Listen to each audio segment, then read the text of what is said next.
¿Cómo están? Bienvenidas, bienvenidos al Living Ciudadano de Vía X. Se abre la comunidad del pensamiento de stock disponible en estos días especiales donde damos cabida a la reflexión del periodismo independiente en Pauta Stock.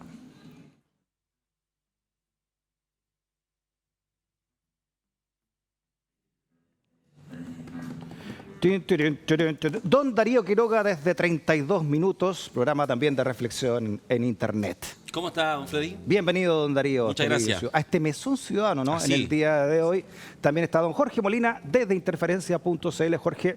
Siempre agradecido por la invitación. Muy bien, pues gracias también por haber venido don Jorge Molina para que empecemos a hablar los temas que van marcando la agenda, como por ejemplo el siguiente titular. Estamos mejor que hace 2 años, dice en el desconcierto el presidente de la República, ¿no? Es su relato, dice, para recibir su tercer año de mandato. Estamos en el justo medio. 2 años de gobierno de los 4. Ahora sí parte el segundo tiempo. Ahora sí que el segundo tiempo. ¿Cómo ha ya sido, como- si tuviéramos que hacer un análisis así de esos deportivos? Estamos en el entretiempo, ¿ah? Don Darío, ¿cómo va el partido comandado por el presidente Boric? Yo creo que lo empató y se conforma con el empate. Esa Ya. es mi sensación, digamos. O sea, de respecto a hace un año atrás, está mucho mejor que un pastelito envenenado, fíjate, porque el hecho que esté mucho mejor implica que de alguna manera entendió que ya no bajó más. ¿Ya? Y me da la sensación que parte del gobierno y particularmente el presidente se conformó, digo, con este, no sé, 30% de apoyo. Dice, mira, con esto termino el gobierno y vamos a avanzar en algunas cosas que son Ya. poquitas. Y yo tengo la sensación que ese conformismo... Como dejando contento la encuesta, la cadena de Sí, semana a semana. sí, ya, sí, ¿ah? sí. Y yo creo que efectivamente va a quedar ahí, por lo tanto, obviamente no digo nada, ninguna novedad, ninguna maravilla, digamos, no va a haber grandes reformas, eso ya está absolutamente descartado, y lo que van a tratar de hacer es gobernar algunas Ya. cositas, básicamente reforma de pensiones, alguna cosa más, y sería tutix. Hizo una gira por el Maule, el presidente Boric, y ahí entonces dio inicio a su tercer mandato, como estamos viendo ahí en las imágenes, ¿no? Una jornada se inició temprano, abordando el tren F con dirección a Talca, que posteriormente se fue a Curicó, donde encabezó la reinauguración del hospital de la ciudad. En fin, ¿no? No fue al azar este itinerario, dice la nota del desconcierto. Fue muy delineado por los asesores del presidente, que tiene como fin relevar la gestión del gobierno y poner el acento en la concreción de la agenda que le llevó a la moneda en 2021. Y ahí está en tren. Bueno, el tren había sido uno de los discursos de campaña, al menos del presidente, ¿no? Dice que no tengo dudas que vamos a entregar un Chile mejor que el que recibimos, dijo en la mañana de este lunes, desde este tren que estamos viendo ahí en pantalla hasta la región del Maule, séptima región, con su porcentaje de cumplimiento que está en un 31% de su programa en 2 años de gestión. 31% recién en 2 años, ¿cuál está dentro del promedio de lo que había sido Bachelet y Sebastián Piñera? Yo ¿no? creo En su que en momento. general es como el promedio de los gobiernos. ¿Ah? O sea, a ver, hacer reformas siempre es complejo, ¿no? Yo creo que a este gobierno además le ha tocado muy duro por hechos que vienen o por situaciones y fenómenos que vienen arrastrándose de gobiernos anteriores, como en general creo que son todos. Pero en particular el tema de su instalación, la falta de trayectoria, la falta de experiencia, que al fin del día es lo que va conformando un mandatario. O sea, es habitar el cargo, como regularmente se dice, pero además generar esta sensación de autoridad, que es la que, por ejemplo, tenía Lagos. Yo no tengo ningún ánimo, digo, no sé si alguien quiere repetir esa fórmula del estadista de 500 metros, donde la verdad es que la ciudadanía queda un poco más bien asustada con ese tipo de autoridad, y además pensar de que el contexto en donde se mueve un gobierno hoy día entre las redes sociales y la opinología de todo tipo y de cualquier persona, Claro. es muy complejo tratar de tener las balas que vienen desde todos lados y balas que a veces no son ni siquiera reales, o sea, fake news por llamarle de alguna manera. Entonces yo creo que el tema ese y la seguridad, y lo vamos a hablar después, el tema con el embajador israelí. Todos los días ocurre algo, como decía la presidenta Bachelet, puede ser peor Acontecido, incluso. ¿Ah? Un tecito. acontecido. Muy bien, tenía un programa él de gobierno de 216 promesas legislativas, de las cuales en este segundo año de administración se han cumplido 32 anuncios al 100% y 120 no tuvieron avance, mientras que en su primer año de gobierno solo llevaba 9 anuncios completados. Veamos lo que piensa la UDI al respecto, lo que dice María José Hoffman, secretaria general de este partido de la derecha chilena. y nos parecen insólitas las declaraciones de la ministra Toá cuando dice que estamos mejor que antes. Yo no sé a quién le está preguntando, no hay ninguna encuesta que así lo diga, no hay ningún número que ellos puedan decir que efectivamente están mejor, ni en salud, ni en educación, ni en vivienda. No han construido ni un cuarto de las viviendas que se comprometieron a construir. Llevan apenas el 15% de lo que prometieron en su programa de gobierno. La verdad es que es bien impactante el mal diagnóstico que tiene el gobierno y es peligroso que tenga un mal diagnóstico. Ya, veamos las áreas entonces con mayor avance en este segundo año de administración. Fueron infancia y juventud, 74%, minería, un 67%, trabajo y previsión social, 52%. Y mira, las áreas que tuvieron 0% de avance fueron cultura, 0% de avance, cultura, democracia, defensa y pueblos originarios.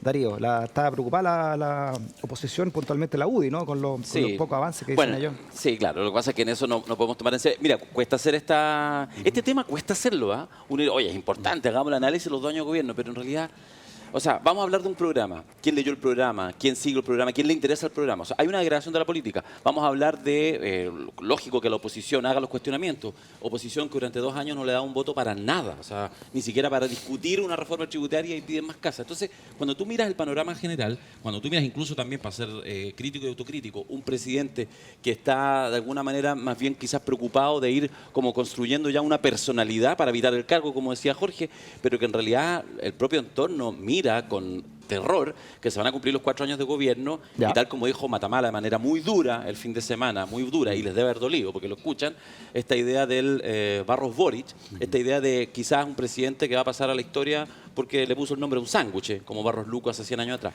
Entonces, lo el que yo te presidente digo, del Centenario fue Barros Luco, sí, nada menos. Y lo que yo digo en eso, fíjate, es que yo creo que es bien complejo, incluso la crítica que uno le puede hacer al gobierno respecto a cómo no ha avanzado en sus promesas de campaña, cito nuevamente la columna de Matamala y lo hemos conversado muchos, pero claro, por otra parte, probablemente es cierto que la ciudadanía lo que pide, resuélvame la cosa del día a día. Entonces, esta idea de que la política termina degradándose en una cosa de lista del supermercado y de la sensación, el ánimo del minuto, y yo creo que en eso, mira lo que voy a decir, puede parecer un elogio, pero es una crítica, pero es una realidad. El presidente creo que ha ido, y su gobierno han ido aprendiendo a moverse en ese día a día. La pregunta es si eso, para un gobierno que venía a ser reformador, al primer gobierno de izquierda, propiamente después de 50 años, la pregunta es cuando salga el gobierno, si eso le sirvió o fue finalmente dispararse en los pies. Es una duda abierta, lo digo así. ¿Tú dices que le sirvió haber llegado tan luego al poder o fue algo contraproducente para lo que se esperaba de esta generación? Si Boric y el gobierno, en el fondo, siguen transitando, etcétera, ya bajando la prioridad de seguridad, la prioridad es esto, no pasa nada en cultura, lo que acabas de decir, entonces, pero igual no estamos tan mal, 30%, y nuestra base de apoyo nos va a apoyar igual, porque obvio, al otro lado tenemos la derecha, la extrema derecha. Puede suceder y podéis salir del gobierno. La pregunta es cuando ya salgas del gobierno y venga probablemente un gobierno de derecha, en realidad, ¿para qué estuviste en el gobierno 4 años? Entonces, cuando después vayas, por ejemplo, al mundo de la cultura, tú lo citaste, y digáis, bueno, pero es que, o sea, las críticas en los últimos meses de actores importantes en el mundo del arte y la cultura ha sido terrible, feroz. Entonces, cuando tú sales del gobierno y las cosas que te eran más propias, no fuiste capaz de sostenerlas, y en realidad lo que tú ves es que respecto a tu programa y tu mundo, lo que estás haciendo es una renuncia, renuncia, renuncia. Y avanzando en algunas otras cosas, creo que el problema no es ahora, y no es para Boric, que sin ninguna duda cuando salga el gobierno va a seguir siendo una figura que va a aparecer siempre en las encuestas y probablemente podamos después hablar de un segundo gobierno de Boric perfectamente. Pero para los sectores políticos que lo apoyan, yo creo que algunos ya sienten una desazón y yo pienso, por desgracia, que muchos van a sentir la desazón cuando salgan del gobierno. Veamos lo que piensa, lo que opina la vocera de gobierno, Camila Vallejo. Hemos hecho, no solo como gobierno, como país, hemos hecho posible cosas que parecían imposibles. Y creemos que con la reforma de pensiones y el pacto fiscal podemos hacer lo mismo como país. Porque todos sabemos que en esto también requerimos a gran parte de la oposición. Sabemos que algunos no van a querer. No esperamos nada, por ejemplo, de la ultraderecha expresada en el Partido Republicano, aunque desearíamos que nos sorprendieran. Claro, aquí citó la ministra vocera de Gobierno las 40 horas semanales que se logró con estos acuerdos. Creemos que con la reforma de pensiones y el pacto fiscal podemos hacer lo mismo como país, expresó, pero claro, ¿no? Como lo dice ahí, ejemplo de la derecha y la ultraderecha, que no van a avanzar en ciertos temas, pues, diciendo en el fondo que si no se avanza más, no es culpa nuestra, dice me imagino, el gobierno, ¿no? Yo creo que Boric está en esta tradicional contradicción entre las acciones racionales con arreglo a los fines y las acciones racionales con arreglo a los valores, ¿no? Entonces, ¿dónde se mueve? Y yo creo que, por ejemplo, en el caso de cultura, se movió respecto de los fines. ¿Hay plata o no hay plata? Y entonces tenemos que poner prioridades. Y las prioridades hoy día, lamentablemente, son otras. O sea, es tratar de llevar adelante la reforma tributaria que va a significar una serie de cosas y seguridad. Oye. Y en particular en esto yo creo que Boric se pegó un madurón, para decirlo en buen chileno, se pegó un madurón y entendió de que el tema de la seguridad pública y la lucha contra el crimen organizado es un tema que no es, voy a parafrasear a la derecha, digo, pero no es un tema ideológico. No es un tema ideológico. Ahí cayó y el con arreglo a los valores, el tema con Israel. Igual yo creo que sí, es ideológico, ¿eh? El tema de la seguridad. Porque claro, la pregunta es, o sea, si para enfrentar el tema número uno de la sociedad hoy en día, que es la seguridad, tú vas a hacer exactamente, pero más con inhibición, lo que haría un gobierno de derecha, bueno, es un momento en que uno dice, lo digo así livianamente, adelante y pase. Pero si no, de verdad no hay otras perspectivas, y yo creo que sí las hay. Yo creo que en eso, fíjate, ha sido muy tímido el gobierno en asumir una política de seguridad con un enfoque distinto que haga la diferencia. Y nuevamente, el tema del cero avance en los temas, por ejemplo, cultura, lo pongo ejemplo porque lo puso Freddy encima de la mesa, me parece que es una cierta incapacidad para reforzar aspectos en los cuales hay ejemplos notables a nivel mundial de países, de ciudades, de regiones que han trabajado los temas de violencia, de narcotráfico, de crimen organizado, con impulso muy fuerte en proyectos culturales, sociales y educativos. Oye, déjeme contarle algo que me señalaba un amigo, un viejo amigo, ¿no? que siempre vota por el progresismo, lo que él considera ser más progresista, Ya. por eso que votó por Boric, obviamente en esta pasada, y me llama y me dice, ¿sabes qué? De aquí en adelante voy a votar blanco. Y yo le dije, ¿y por qué? Le dije, "No, porque en realidad parece que es difícil realmente cumplir con lo que se promete cuando se llega al poder. Esto es lo que me deja, la sensación que me deja este gobierno, que es mi gobierno, lo sigo sintiendo así, pero al parecer cuando se llega a ese sillón de O'Higgins, como decía el mismo Boric, ¿no? Y después de haber saludado la estatua de Allende, pero luego haber hecho ese discurso frente a Elwin y frente al presidente, al recién fallecido presidente Piñera, parece que las camisas de fuerza son más fuertes que lo que se pueda o no se pueda prometer en una campaña de gobierno. Es que gobernar es difícil. Por eso Si te es que digo, hay instancias ¿cómo que queda? son formales. Si es que ese es todo el Pregunto tema. esto, digamos, si no- digo esto para dejar el tema en la mesa de qué daño, entre comillas, le puede hacer a un electorado completo en beneficio de la derecha, que al final termina pensando, puede terminar pensando, bueno, en realidad el poder es más fuerte y se autodefiende solo respecto de gente que pueda o tenga la intención al menos de cambiar algunas cosas en profundidad, como decía la misma Camila Vallejo, ¿no? Como ministra, ¿no? A mí me ocurre que este voto en blanco es como una suerte de nuevo pacto social, ¿no? O sea, yendo como a los contractualistas, así.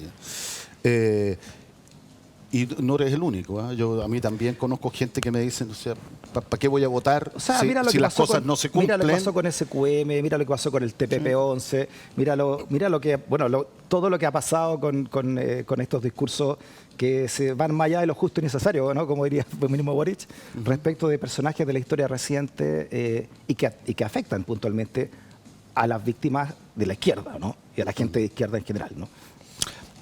Sí, mira, sí, no. Yo creo que ahí, a ver, yo creo que el gobierno ha tenido algunos. Está el programa de búsqueda de personas con el Ministerio de Justicia, que uno podría tener una crítica o no crítica, porque si los tribunales no pudieron, a lo mejor en una de esas este programa puede encontrar de otra forma, yendo hacia otras fuentes, a los desaparecidos, ¿no? Yo creo que puede ser una iniciativa buena, otra es si finalmente va a ser útil. Yo digo esto en materia de derechos humanos. Por otro, el tema de la seguridad, que como hablábamos recién, es muy, muy, muy particular el gobierno que le ha metido más plata a la seguridad, el que ha ocupado más a las Fuerzas Armadas, en la zona sur, en la zona norte. Hay todo un tema que o es falta de comunicación de sus propios logros, o efectivamente el fenómeno supera todo lo que se ha hecho. Sí, ¿no? sabes que igual yo quiero hacer un apunte respecto a lo que señalaba con el tema de, fíjate a propósito de que tú lo dijiste, porque el propio Boric lo ha dicho varias veces, esta idea del sillón de O'Higgins, que es distinto sentado ahí. Yo creo que ahí comete un error de proporciones bíblicas en términos estratégicos. Porque además, fíjate que el problema en Chile, si uno lo mira, si alguna lección todavía nos deja el estallido social, es que ahí no hubo el conflicto izquierda-derecha. Ahí lo que hubo el conflicto es arriba-abajo. Ese es el conflicto, eso es lo que uno contemporánea ve. Y el que de pronto, aquel incluso sector político, lo hace a veces la ultraderecha, que son siempre los grandes defensores del gran empresariado, los que, por ejemplo, en Argentina ponen el encuadre, hablan de la casta, la casta, la casta, como si los poderosos fueran los políticos. No solo la ultraderecha en Chile, Por digamos. eso, pero lo que te quiero decir es, hay un discurso que efectivamente incluso lo agarra la ultraderecha en términos de señalar, no, nosotros somos el pueblo llano, porque los políticos, la clase política, y entonces van de la mano de grandes corporaciones, Elon Musk incluso, avanzando. Entonces, cuando Boric dice, con ánimo republicano, comete a mi juicio una torpeza mayúscula. Cuando él habla del sillón de O'Higgins, como que ahí, cuando uno se sienta ahí, entiende las cosas distinto, lo que nos está diciendo a todos los chilenos y chilenas, es que bueno, cuando nosotros estamos en el poder, nosotros los poderosos, Claro. y cuando eso lo hace homenajeando a Piñera, la caga el doble, porque en el fondo lo que está diciendo, ahora lo entiendo distinto. Entonces, la única alternativa sería que nosotros, todos los que nos están viendo, en algún minuto estuvieran en esas alturas, estuvieran en el sillón del Senado, de la Cámara de Diputados o de la Presidencia para entender cómo es el mundo real. Y eso lo único que hace es abonar el terreno para que venga cualquier pelotudo el día de mañana, ya están ahí a la orden, peloteando, simplemente diga, sí, porque todos ustedes son la clase política, todos ustedes son la casta o le invente otro nombre, y yo aquí, que vengo solito, mentira, corporaciones que nos vemos detrás, grandes intereses económicos, incluso transnacionales, empujando a estos líderes populistas. Entonces, lo que hace Boric, y cuando uno minimiza toda esta idea de que no, mira, cuando yo estoy en la altura del poder se entiende distinto, perfecto. El llamado a la ciudadanía es, todos son iguales. Entonces, por un ejemplo. Y dentro de este contexto se produce la siguiente noticia.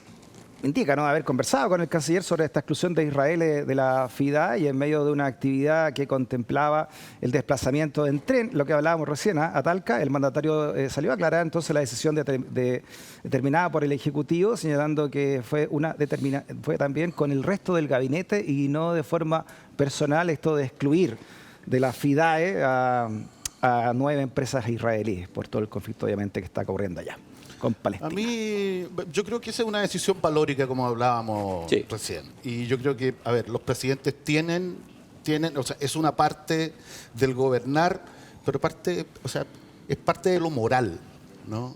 Si Boric no hubiera hecho esto, o sea, habría sido muy malo. Pero además, o sea, pensémoslo a nivel estratégico interno. O sea, ustedes se imaginan lo que habría sido la FIDAE Con Israel. con Israel adentro. O sea, todos los días... Protestas afuera, por de pronto. Protestas afuera, Claro. Carabineros ocupando los carros lanzagua. O sea, habría sido todos los días, y la verdad es que habría sido un fiasco mundial. Bueno, por lo mismo también otros países han dejado afuera a Israel, ¿no?, de estas ferias de armamento internacionales del aire, en fin. Veamos este titular que precisamente, Jorge, es de Interferencia, de donde tú estás trabajando, de Andrés Almeida, que señala que la FIDA y el errático posicionamiento de Chile ante Estados Unidos y la sombra de las uvas chilenas y las bananas ecuatorianas, en fin, ¿no?, de lo que podría tener o descartar este incidente y hacia dónde va. Y lo mismo Boric, ¿no?, en su defensa, había señalado casi recién, hace un par de años, de la FIDA de 2022, el entonces presidente Piñera había dejado afuera a Rusia, ¿no?, por el conflicto con Ucrania. Pero los rusos no dijeron nada. No, claro. Se bancaron porque entienden que las cosas son como son, ¿no? Como los abogados dicen, el derecho es como es y la política internacional es lo que es. Claro. Pero no hicieron ningún escándalo. Pero en el caso de Israel, o sea, se ha hecho una verdadera campaña y con este tradicional mote, ¿no?, motejar a las personas que pueden tener una opinión política, ¿cierto?, o una opinión distinta sobre lo que está ocurriendo con la guerra en Gaza, sin necesariamente, yo no odio al pueblo judío, mi problema es la guerra, ¿no? y uno podrá tener una opinión Ya, más, pero una ¿por opinión qué, po? menos ¿Por qué respecto de lo que pasó o no. ¿Por qué escándalo ahora con Israel y en este gobierno y no fue hace recién un par de años escándalo comunicacional y político con Piñera y el gobierno ruso? ¿Cuál es eso? No, yo creo que hay una Analicemos los explicación. temas de fondo. No. Yo creo que la explicación es que la relación estratégica y de defensa que las Fuerzas Armadas tienen con Israel es muchísimo, muy superior. O sea, Sí. aquí cosas rusas, si es que hay, yo no las conozco. Porque es un problema con, no sé, la logística, el overholding y estas cosas que le llaman, ¿no?, en materias de defensa cuando tú compras un aparato, pero aquí hay mucho, o sea, todas las Fuerzas Armadas tienen temas con Israel, pero yo creo que para mí también es una polémica Pero no es tanto como se dice, ¿ah? artificial No hay tanto como se de dice. alguna manera, porque la empresa se mueve por plata y yo dudo que quieran dejar de hacer negocio. Puede que haya allí un roce, un algo, pero time is money. Y yo no creo que las empresas dejen de vender. Puede que se retrase cosas, pase, pero así como cortar la relación financiera y económica con las personas que le compran en el mundo de la defensa, en un país que hoy día Es está un en mundo guerra, lleno de yo ideales, no por creo. supuesto, ¿cómo no Yo va no a ser creo, así? yo no creo. Oye, y este personaje, ¿no? Este embajador israelí, Artzgeli, con su cuenta de Twitter diciendo lo siguiente, su cuenta de ex, como quieran llamarlo, ¿no?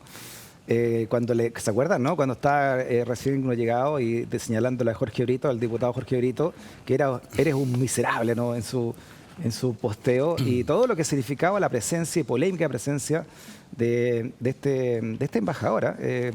Como lo dijo el mismo von Claveren, muy poco común que un embajador se involucre de esta manera y con este tipo de epítetos, ¿no?, en nuestro país, ¿no? Sí, yo tengo la sensación De diplomático poco, digamos, al menos sí, ese tuit. Sí, yo creo que él es un personaje bien particular. Ahora, creo que efectivamente todo el gobierno israelí de ahí para abajo tienen de verdad, alterado la percepción, digamos, de la realidad, el sentido de la realidad.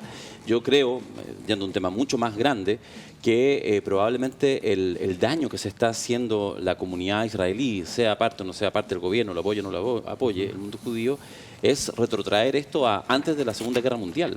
Porque todo lo que la humanidad, lo que tú decías, esta cosa que ahora resulta que somos todos antisemitas, cuando ¿desde cuándo? Todos nos hemos conmovido, todos crecimos, los que tenemos 30, 40, 50, 60, 70 años, con los horrores del nazismo y efectivamente con el holocausto del pueblo judío. O sea, en todas las películas. por supuesto, y por lo tanto con una solidaridad así como natural, obvia, porque es como un mínimo civilizatorio construido a partir de lo que sucedió en la Segunda Guerra Mundial del siglo Claro, XX. por supuesto. Y ahora esto se va a cero.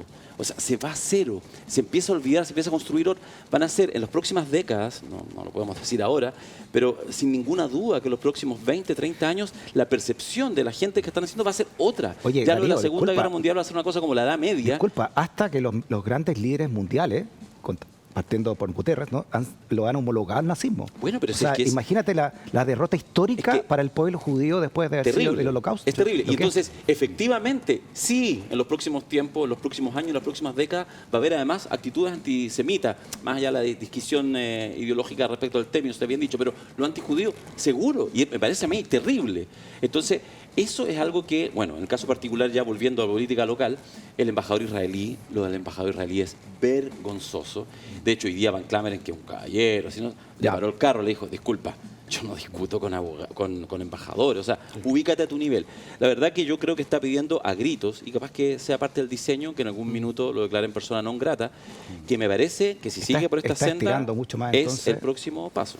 Veamos lo que dice la oposición al respecto. Cristian Moreira, que es parte, ¿no?, de la Comisión de Relaciones Exteriores de la Cámara de Diputadas y Diputados. El presidente no puede sobreponer lo que él piensa sobre esto. Estamos hablando de relaciones internacionales que se le grabe en la cabeza y es necesario aunar todos los esfuerzos para que haya paz en el Medio Oriente. Chile ha tenido siempre una posición neutral en este tipo de materia. ¿Este hermano de Esto- López te preguntan Moreira? lo mismo. Iván Moreira. No lo sé. Porque Iván Moreira es completamente pro-palestino. Sí. Y Cristian Moreira, entonces. Es que muy a bien. mí, mira, sí, Que yo viene- creo que el diseño lógico que tendría que hacer Chile sería a través de las cancillerías pedir que al caballero, al actual embajador de Israel en Chile, lo destinaran a otra parte y trajeran a alguien más prudente, que sería Sí. lo obvio sin bulla, pero el actual embajador, o sea... Oye, perdona, pero, pero- espérese, disculpe, pero los para mí ha embajadores, salido los de toda embajadores lógica responden nomás. a un gobierno Sí. y el gobierno de Netanyahu, si bien es cierto, Netanyahu ha estado muchas veces en el poder, 5 o 6 veces, no me acuerdo ya cuántas, esta es la coalición más de derecha que ha tenido la historia de Israel, para muchos analistas. Bueno, claro. Sí, pero el Lo que- embajador, ¿quién pero la el lleva? embajador ¿Quién la lleva, no? de Israel Es una- en Brasil no es hace una, esto. es una coalición de ultraderecha la que tiene Netanyahu hoy en el poder, bueno, y las consecuencias están a la vista, ¿no? De cómo, Sí, cómo ha no, y reaccionado. las propias declaraciones de Netanyahu, yo creo que, insisto, hay una alteración de la realidad que yo creo que tiene, o sea, la apuesta es clara, la apuesta es sencillamente el triunfo militar, por eso incluso hasta uno puede dudar del origen del ataque de Hamas, no que no haya sucedido, sino efectivamente la infiltración. Recordemos además que el hecho de que en Gaza, en la franja de Gaza, esté Hamas, tiene que ver con una toma de decisión política hace 25 años atrás, 20, 25 años atrás, de los gobiernos de Israel, de ir bloqueando a Arafat, a la OLP, a ese mundo, mucho más moderado, mucho más político, mucho más secular, y finalmente dejarle la pista abierta a una organización de carácter más religioso, más fundamentalista como Hamas. Y además tú me vas a decir, con los decenas de miles de niños, niñas que hoy en día están huérfanos, que han perdido padre, madre, hermano, destruido el lugar donde habitan. O sea, perdón, en los próximos 10, 20, 30 años, aquí, firmado, garantizado, decenas de miles de jóvenes que después van a estar disponibles hasta ponerse un cinturón de explosivo para ir a Israel. Para Y eso- terminar esta conversación, esta pauta, Stock, me gustaría que hagamos un análisis, un balance, ¿no?, de qué es lo que viene para el gobierno. ¿Cómo debiera afrontar estos últimos 2 años, ¿no?, que esperan, o hacia dónde crees tú que va a ir, Jorge, el gobierno? Yo, digamos que es lo que en general suelo mirar de este y otros gobiernos. Yo creo que el tema de la agenda de seguridad, ley de inteligencia, el subsistema de inteligencia económica, ciberseguridad y infraestructura crítica, que yo creo que es un tema que no puede quedar de lado y ha estado absolutamente de lado. O sea, la ley de inteligencia que ha sido tramitada en la Cámara de Diputados es una vergüenza. O sea, es decir, tenemos una ley A, que es la que está rigiendo hoy, y si uno ve lo que ha salido de la Cámara de Diputados, es exactamente lo mismo con coma más, coma menos, pero que en general no fortalece al sistema, porque uno se pregunta, bueno, pero ¿para qué sirve una agencia de inteligencia civil? Para entregarle información al mando. Todos los gobiernos la tienen y está muy bien que así ocurra. Pero el problema es que si tú no le aumentas la dotación, no le aumentas la planta y con el miedo que da entregarle facultades operativas y convertirlo en una suerte de CIA, ¿no? En el fondo nadie quiere quemarse los dedos. O sea, sí, eso es el tema. Entonces, la derecha vocifera, pero la historia está detenida en una suerte de segundo trámite constitucional con porque además es el mismo proyecto de Piñera. O sea, aquí no hay nada nuevo. El gobierno puso un par de indicaciones que más bien sí y no, y yo lo que creo que va a terminar exactamente igual. Darío. Bueno, yo creo que el tema de seguridad, por supuesto, es el tema número uno, pero mientras va acercándose el final de cualquier gobierno, esos gobiernos tienen que volver a mirar sobre todo a su base, porque esos son los que sigan o no sigan en el gobierno los que los van a acompañar. Y en ese sentido, si habría que poner el foco en un lugar, es en la reforma de pensiones. Me parece que ahí se juega una parte importante de las razones para las cuales quienes votaron en primera vuelta por Boric, quienes generalmente votan en las posiciones progresistas de izquierda, a la salida digan, bueno, ya, pero igual valió la pena. Porque Pero el de las 40 ¿conviene horas... sacar una ley de pensiones ahora o esperar un nuevo congreso si va a salir una ley de pensiones No, que por va a eso estoy terminar diciendo, no es refrendando cualquier. el modelo que No, es que por eso estoy diciendo. Me parece que hay que poner foco respecto a qué es lo que sale. Porque obviamente se ha hablado siempre, se dejó hablar hace un tiempo, pero hay que volver a retomar y el gobierno tiene que hacerse cargo de sus líneas rojas. Tiene que hacer una conversación sensata internamente, decir, hasta aquí tiene sentido lo que tú dices y hasta aquí no tiene sentido. Porque la tentación a veces, de las manitos en alta, en cualquier formato, es que un gobierno, por sacar el titular, apruebe cualquier cosa Como lo lo que dijo tú señalas. Winter, ¿no?, que es finalmente lo que está señalando. Justamente, yo creo que esa discusión es una discusión intensa, álgida, y donde es cierto, el gobierno lo tiene súper complicado porque no hay ninguna motivación desde el punto de vista político-electoral de la derecha, que es mayoría y que lo es con los sectores más de centro, para darle la pasada y que genere una reforma de pensiones que permita lucir al gobierno. Entonces, mi sensación Muy bien. es que no hay agua en la piscina, pero tendrá que ver el gobierno si prefiere una reforma media callampita o esperarte una próxima oportunidad y por lo tanto ser ineficaz. Es súper complicado el pie forzado que tienen. Gracias, Darío, por haber venido Gracias, a esta Freddy. conversación, a este Living Ciudadano, también don Jorge Molina. Ahí está la página de interferencia.cl para colaborar y ser parte de esto vital para mantener nuestra independencia, que es el periodismo independiente. Se pueden meter en la página, ¿verdad, Darío? Y ahí ver cómo colaboran para ser parte de esta comunidad. Mira, querella de Interior apunta que el secuestro de venezolanos genera temor en la población. Esa se nota que conversamos la semana pasada precisamente de Jorge Molina Sangüesa. Y también pueden apoyar, por supuesto, el canal de YouTube de 32 minutos, día a día, de lunes a jueves. Se conversa ahí, ¿no? Alejandra Mato y también Daniel Quiroga, ¿verdad? Todos los proyectos que están haciendo ahí y toda la actualidad. Muy bonito. ¿Ah? Han tenido un muy buen recibimiento. Ahí Sí, había, bueno, sí. el golpe de Vinter, el golpe periodístico de la entrevista a Vinter, que Estuvo bueno, todavía estuvo simpático. sigue repercutiendo. Y yo estoy suscrito en Interferencia hace Muy más de bien. 3 años, así que háganlo. Estamos haciendo esta comunidad de pensamiento. Muy bien. Gracias, Darío. Muchas gracias también, Jorge. Hacemos una pausa y seguimos conversando en este Living Ciudadano. No te vayas de la sintonía.